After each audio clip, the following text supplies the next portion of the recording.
Olá, tudo bem? Hoje faremos mais um vídeo sobre o uso, do Siesta, em cálculo de primeiros princípios. E esse é para ser um vídeo relativamente rápido e ele serve para a gente extrair as informações da densidade de estados do nosso cálculo, né? Então a gente vai fazer, na realidade eu já fiz um cálculo, vou abrir aqui, ó. Eu já fiz um cálculo aqui que eu obtive, tá? Eu não vou entrar em detalhes aqui de como que eu obtive. Você modifica o input aqui do Siesta, modificando o input do Siesta, você consegue, né, se eu abrir aqui rapidinho, você consegue ver que tem uma parte aqui sobre densidade de estados. Não vou entrar em detalhes, mas você precisa rodar um cálculo desse. Ao final, né, do cálculo, você vai obter um arquivo que é .dos, um arquivo que é .pdos. E a gente quer processar o arquivo .pdos porque ele vai dar as contribuições de cada um dos átomos diferentes para a densidade de estados totais. Então é basicamente isso que a gente quer fazer, né? Uma coisa mais simples. Existem maneiras de obter dados muito precisos, muito específicos na realidade, né?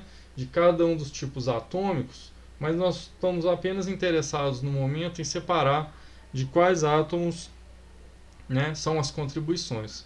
Só que primeiro a gente precisa voltar aqui na pasta do Siesta, que é onde eu tenho o meu Siesta instalado, e a gente precisa obter uma ferramenta aqui que vai ganhar um tempo para a gente, e essa ferramenta ela ajuda a extrair as informações da densidade de estados.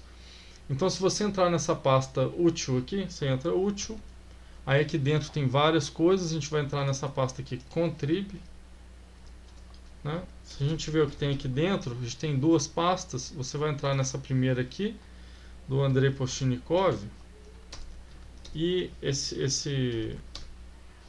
pessoa contribuiu bastante para o projeto aqui do Siesta, e ele tem diversos programas aqui que ajudam a gente a conseguir, né, extrair informações para poder fazer gráficos, né, analisar nosso sistema. Se você dá uma lida aqui no README, tá, ele vai ter uma série de informações sobre cada um dos códigos. Eu não vou entrar nisso em detalhe, mas já fica aí sabendo o que você pode fazer. Então, nessa pasta do Siesta 4.1 aqui, se você já compilou o Siesta uma vez de maneira, né, bem sucedida, aqui basta você digitar make, dar um enter, ele vai compilar alguns códigos simples, são códigos de análise, né?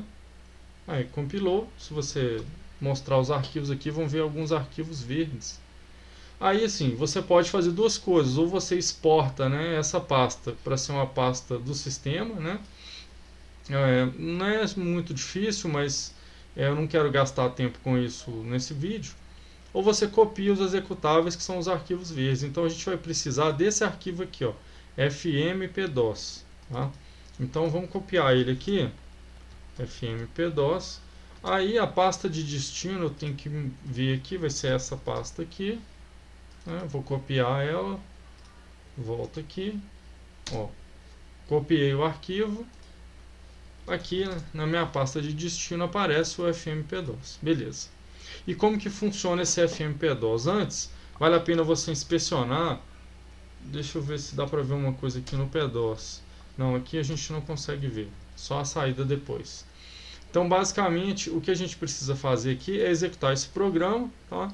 E para poder fazer esse gráfico da densidade de estados projetado, eu fiz também um notebook do Jupyter, tá?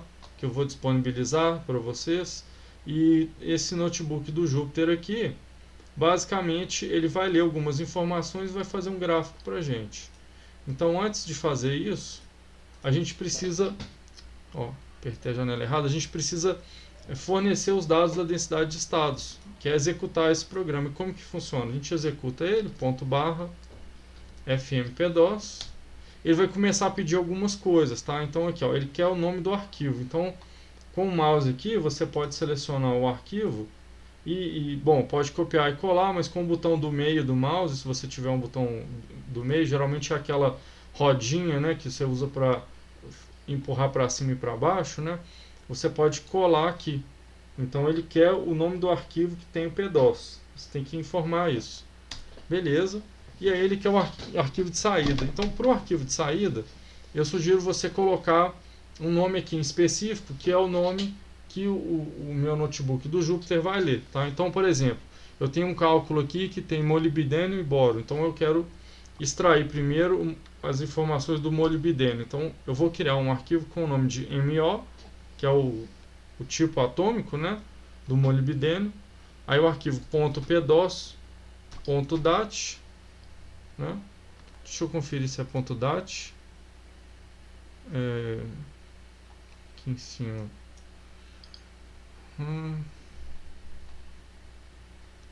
Label.dat, isso mesmo. Então, mo.pdos.dat. Aí ele começa a perguntar o que você quer extrair, tá? Então, basicamente, eu quero extrair o índice de um átomo, tá? Então vai ser mo. Eu posso botar a espécie química, tá? Chemical label. Eu posso colocar. Isso aqui tem que ser o que você definiu no seu input do Siesta. Então, mo. Tá? Aí ele pergunta os níveis que você quer extrair. A gente pode fazer isso, mas eu quero todos, tá? Eu quero que some tudo. Que adicione todos os estados. Se aperta 0, ele faz tudo. Então tem como você especificar, por exemplo, nível 4, 5, a orbital S, orbital P, enfim, você consegue fazer esse tipo de coisa. Então, ó, o arquivinho está aqui, ó. Cadê? MO. Vamos ver aqui, mo.pdos.dat. Então, ó, ele fala aqui, ó, eu tenho informações para todos esses níveis. Então, por exemplo, eu posso pegar elétrons do nível 5, que é, né, o N é 5, L é 0, quer dizer S, é elétron S. Eu tenho elétron D, eu tenho elétron P, né, e tem várias coisas que você pode fazer aqui. No caso, eu só fiz o cálculo com um spin, então não tem problema aqui. O outro, a gente tem que rodar de novo, né? São dois átomos que a gente tem. Então ele pede de novo o arquivo PDOS. A saída aí vai ser um átomo de boro, .pdos.dat. Né? Lembra, o final do arquivo tem que ser .pdos.dat. Extrair para o boro. E 0 ele vai falar que ele vai extrair tudo para todos os níveis. Pronto. Então eu tenho os dois arquivos. Se eu procurar aqui, ó, tá um aqui, tá outro aqui. Então eu posso abrir agora o meu notebook. Então esse notebook do Jupyter você vai colocar na mesma pasta, tá? Ele tá aqui, ó, na mesma pasta que você rodou o cálculo, e você vai executar. Restart, run all. Ele vai processar um pouquinho. Tá lá. Aí, ó. Você pode mudar as cores à vontade, né? Fazer essas alterações, mas aqui basicamente eu vou ter, né, um átomo aqui, um tipo de um átomo, um tipo de outro. Lembrando que é o seguinte, que é importante aqui, é que na hora que ele vai pegar os arquivos, ele escreve para a gente aqui essa linha. Nessa linha aqui, ele fala qual que é a ordem dos arquivos que ele pegou. No caso foi a ordem alfabética, tá? Então primeiro ele vai processar o arquivo do boro, depois do molibdênio, tá? Então tem que tomar cuidado com isso. Por quê? Porque na hora de fazer o plot aqui, né, você tem que tomar um cuidado aqui. Ele basicamente coloca, se você olhar o código, né, é energia e depois a densidade de estados, energia e depois densidade de estados. Tem que tomar cuidado com a etiqueta aqui que vai aparecer, tá? Então se por algum motivo você tem um átomo aqui, perdão, um átomo do tipo A e um tipo B aqui, a ordem aqui tem que ser a mesma. E aqui você pode mudar as cores, né, enfim, tudo que você quiser. E automaticamente ele já salva um arquivo .png para você poder, né, fazer um gráfico, né, colocar em algum outro lugar depois, tá bom? Tá em inglês, você pode alterar aqui para português, não tem problema, né? Mas é isso. Tá bom? Então eu quis fazer um vídeo rápido para mostrar como fazer isso. E até a próxima, né? Com mais informações a respeito do Siesta.